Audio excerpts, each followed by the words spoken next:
Olá, aqui estamos outra vez em nome do soberano Criador dos céus e da terra, o Senhor Jesus Cristo. Estou dando prosseguimento à minha exposição da minha tradução de Atos. Estamos agora no capítulo 9 e verso 36. No meio assim do ministério de Pedro, ele agora vai ressuscitar a Dorcas. Então eu vou ler versos 36 a 43, 36 a 43, termina assim capítulo 9 e o caso de Dorcas. Ora, havia em Jope uma discípula chamada Tabita, que traduzido é Dorcas. Ela estava cheia de boas obras e caridades que praticava. Mas aconteceu naqueles dias que ela adoeceu e morreu. E tendo-a lavado, colocaram no quarto elevado. Ora, como Lida ficava perto de Jope, ouvindo os discípulos que Pedro estava lá, mandaram rogar-lhe que não se demorasse em vir até eles. Aí Pedro levantou-se e foi com eles. Ao chegar, eles o levaram ao quarto elevado. Todas as viúvas o rodearam, chorando e mostrando mantos e vestes que a Dorcas estava fazendo, quando ainda estava com elas. Então Pedro, fazendo sair a todos, ajoelhou-se e orou.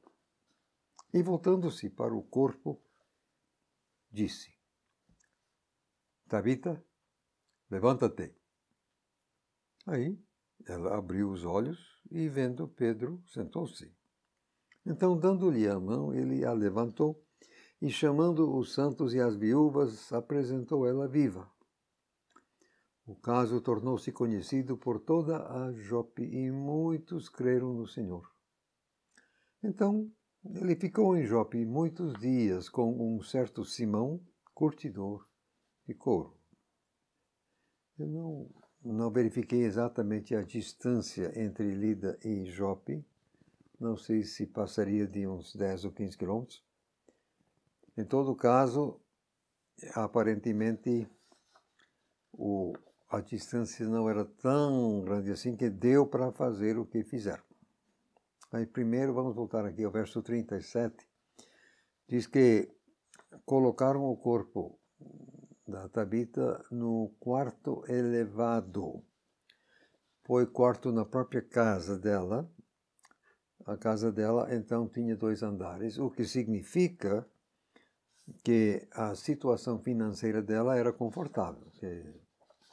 Nem todo mundo iria ter uma casa com 2 andares naquele tempo. Mas foi o que aconteceu. Aí, então, a pessoa corre para Lida e pede, aí Pedro levanta e vai. Provavelmente não fazia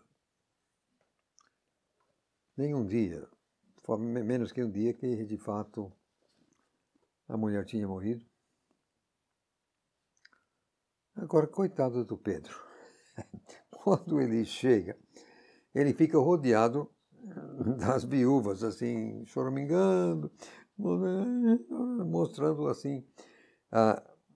Diz a impressão que eu levo é que a Dorcas utilizava assim, um tipo de linha de produção que tinha, então, uma variedade de peças não completas por terminar. Então, as viúvas, está aí, está mostrando. Tá. Coitadas dessas viúvas. Aí Pedro faz todo mundo sair. Tava um chororô, tava aí uma confusão. Não, ele nem podia ouvir o Espírito Santo. Não, por favor, sai todo mundo. Para que ele pudesse ouvir o Espírito Santo, claro. Aí, ajoelhou-se, orou. Óbvio, recebeu assim a orientação, prosseguir. Tabita levanta. Ao ver, ela se assentou na cama. Fazia várias horas, não sabemos se chegou a ser um, mas faziam várias horas que ela estava morta. Mas, sem problema, Pedro ainda ajuda ela a ficar em pé, apresenta e tudo ficou jóia. Diz aí que com isso Pedro ficou em Jope, na casa de Simão, curtidor de couro, morava perto do mar. Só que tem um pequeno detalhe, não sei se você já ficou perto de onde eles curtem couro, mas tem um cheiro, digamos, algo menos do que agradável. Então você vai ficar assim, se hospedar na casa de um curtidor de couro, é porque você está também se submetendo a um cheiro desagradável. Provavelmente não tinha muito vizinho, assim, muito por perto. Por isso que estava perto do mar, quem sabe. Eu já vi curtição de couro. Hoje em dia não é tão fácil você ver isso. Vamos então agora ao capítulo 10, versos 1 a 8, para começar. É o caso de Cornélio. Ora, havia em Cesareia um homem chamado Cornélio, centurião do regimento denominado italiano. Piedoso e temente a Deus com toda a sua casa, ele dava muitas esmolas ao povo e orava a Deus a respeito de tudo. Por volta da 9ª do dia, numa visão, ele viu claramente um anjo de Deus entrando onde ele estava e dizendo a ele: Cornélio. Fitando-o atemorizado, ele disse: Que é, Senhor? E ele disse-lhe: As tuas orações e as tuas esmolas chegaram como um memorial diante de Deus. Agora, envia homens a Jope e convoca Simão, de sobrenome Pedro. Ele está hospedado com um certo Simão, um curtidor de couro, cuja casa fica junto ao mar. Até aí o anjo.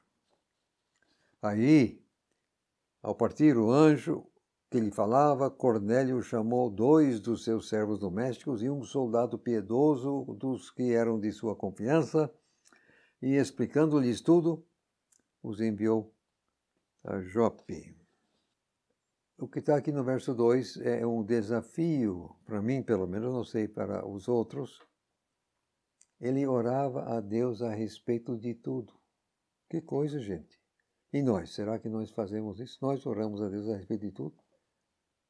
Impressionante esse homem.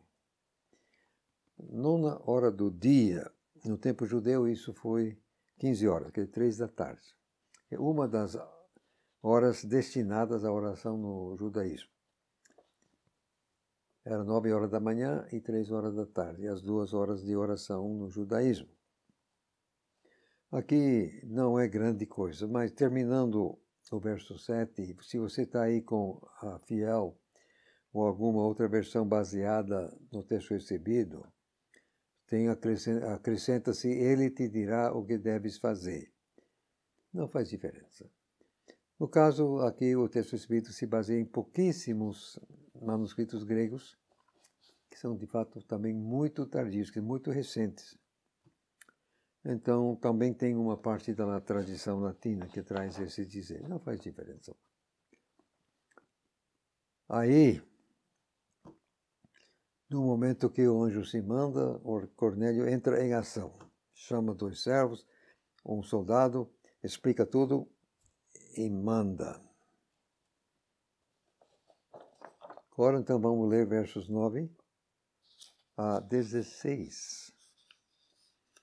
Onde Deus vai preparar Pedro, que, aliás, precisava.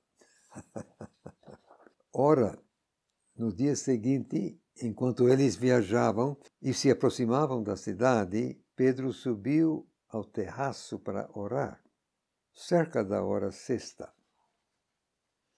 Aí, sentindo fome, quis comer. Mas enquanto o pessoal preparava, caiu sobre ele um êxtase. Ele viu o céu aberto e, descendo até ele, um objeto parecido com um grande lençol, preso pelas 4 pontas e sendo baixado até a terra. Nele havia todo tipo de animal quadrúpede da terra, abre parênteses, tanto feras como répteis, fecha parênteses, e aves do céu. Então uma voz lhe disse: Levanta-te, Pedro, mata e come. Mas Pedro disse: De modo algum, Senhor, pois jamais comi qualquer coisa profana ou imunda. Aí a voz lhe falou segunda vez: Não chames profanas as coisas que Deus purificou. Ora, isso aconteceu 3 vezes. Então o objeto foi levado de volta ao céu.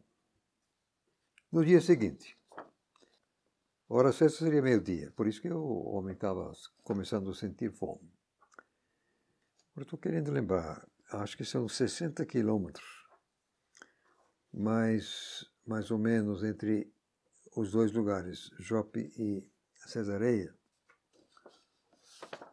Então, esses 3 homens tiraram isso em menos de 24 horas, porque, se eu entendo corretamente, o anjo apareceu ao homem 3 da tarde, e imediatamente ele explica e manda os 3, eles estão chegando aqui já meio-dia do dia seguinte, e, portanto, não chega a ser 24 horas. 21 horas, talvez.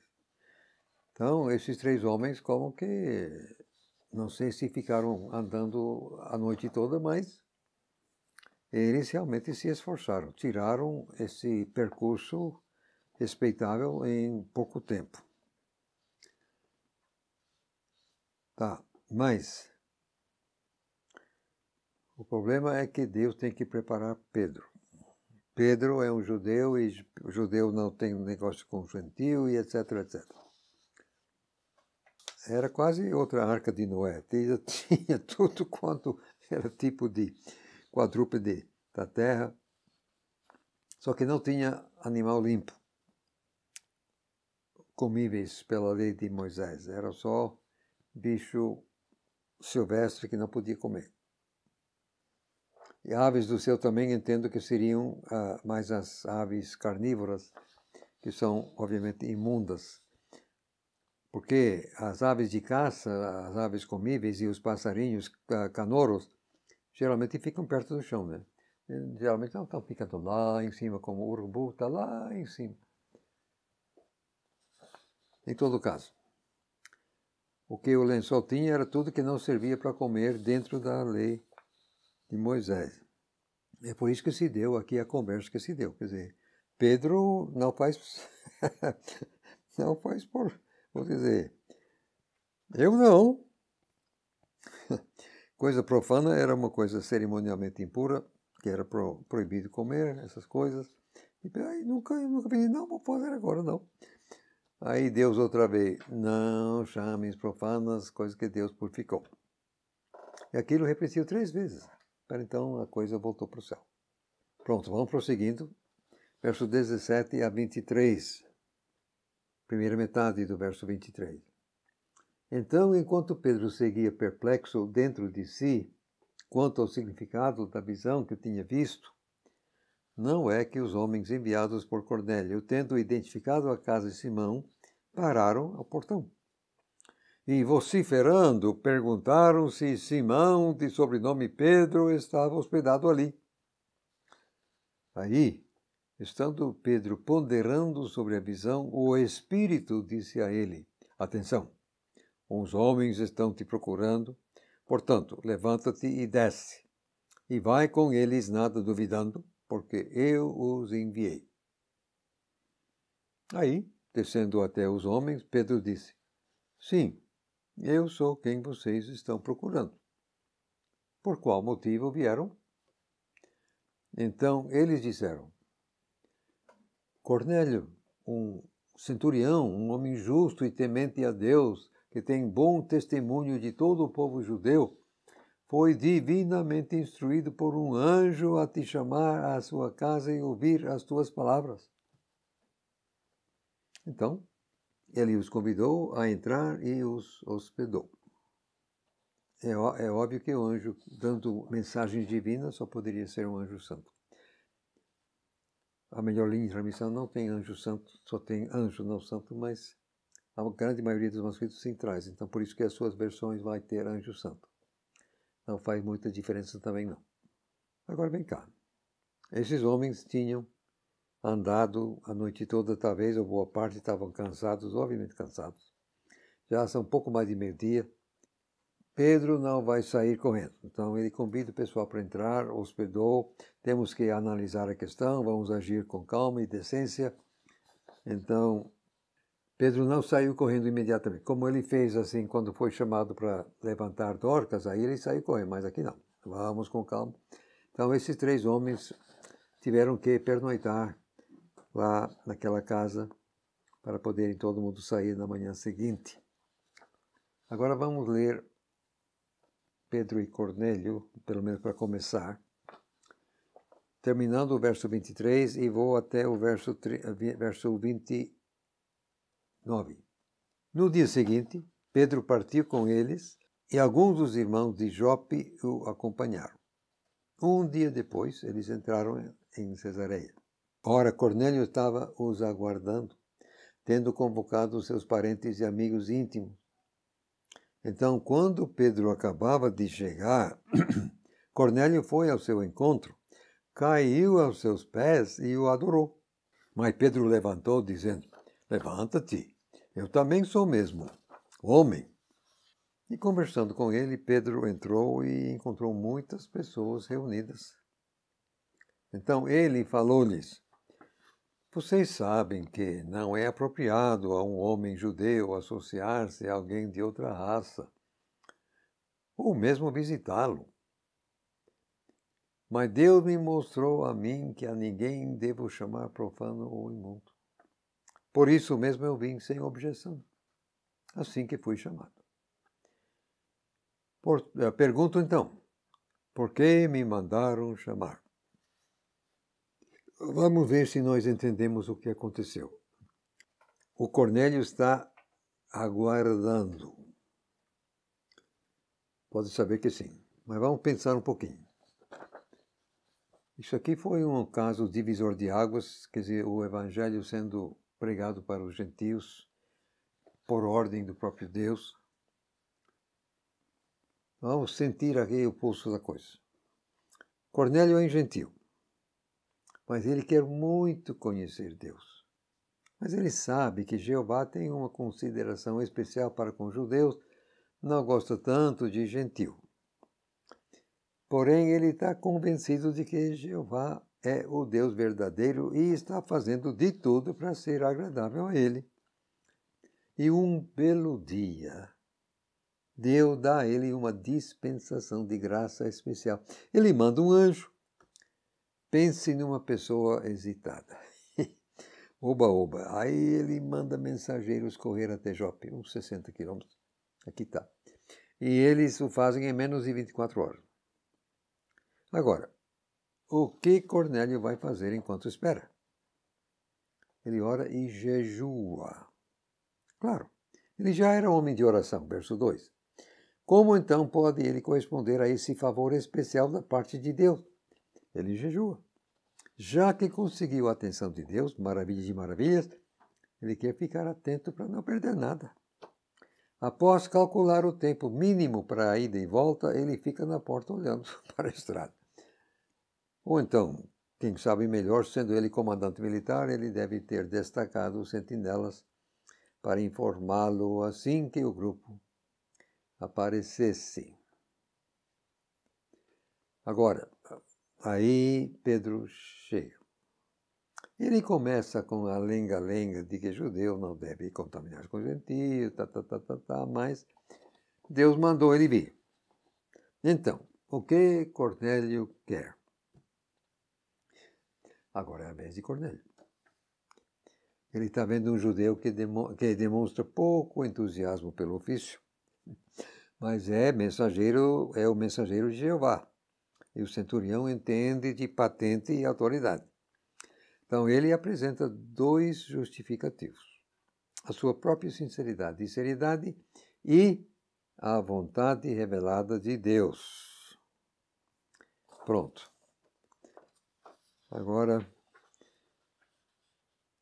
você vê que esse homem, esse Cornélio, está mesmo disposto. Ele cai aos pés de Pedro, porque Pedro é o mensageiro de Deus, mas Pedro levanta. Não, eu também sou homem. Aí vão entrando na casa, conversando, ele mais o Cornélio.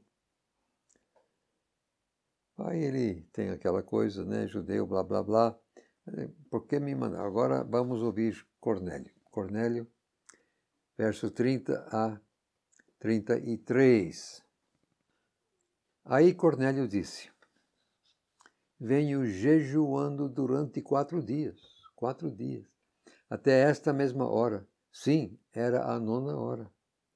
Eu estava orando na minha casa, quando do nada apareceu diante de mim um homem com roupas resplandecentes e disse: Cornélio, a tua oração foi ouvida e tuas esmolas foram lembradas diante de Deus.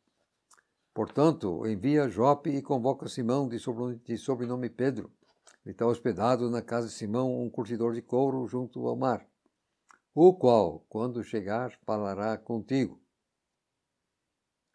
Então, imediatamente enviei a ti, e fizeste bem em vir.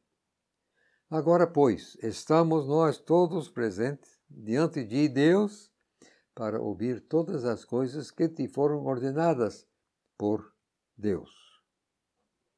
Infelizmente, algumas versões modernas omitem jejuando, seguindo 3,5% dos manuscritos de má qualidade. Não, o homem estava jejuando mesmo. Ele vinha jejuando durante 4 dias. Diz até esta mesma hora, era a 9ª hora. Quer dizer, 3 da tarde no caso, já falamos disso. Agora vamos ver se entendemos esse negócio de 4 dias. Quanto à sequência, podemos observar o seguinte. No verso 3 temos o primeiro dia. Cornélio vê o anjo às 15 horas e manda mensageiros em seguida. Verso 9 traz o segundo dia. Pedro vê visão após 12 horas e os mensageiros chegam e pernoitam. O verso 23 tem o terceiro dia. Pedro e companhia deixam Jope. Verso 24 traz o quarto dia. Eles entram em Cesareia, provavelmente antes de meio-dia. Então, por um cálculo ocidental, seria um pouco menos que 3 dias solares completos. Mas por um cálculo hebreu e brasileiro, seria um episódio que envolveu 4 dias. Mostrei isso já. Os mensageiros, debaixo de ordem urgente, tiraram os 60 quilômetros em menos de 24 horas. Certamente demonstraram cansaço quando chegaram. Agora, Pedro não se deixou precipitar. Tinha de comer, analisar a situação, conversar com os colegas e, como resolveram enviar uma comitiva, havia preparativos. Então, eles partem no dia seguinte. Mas são judeus decorosos e não vão correr. Andaram normalmente e provavelmente fizeram uns 45 quilômetros antes de parar para pernoitar. Os 15 quilômetros que faltavam, eles venceriam tranquilamente antes do meio-dia no dia seguinte. Então, eu digo que esta mesma hora se refere ao momento em que Pedro chegou. Que ele disse,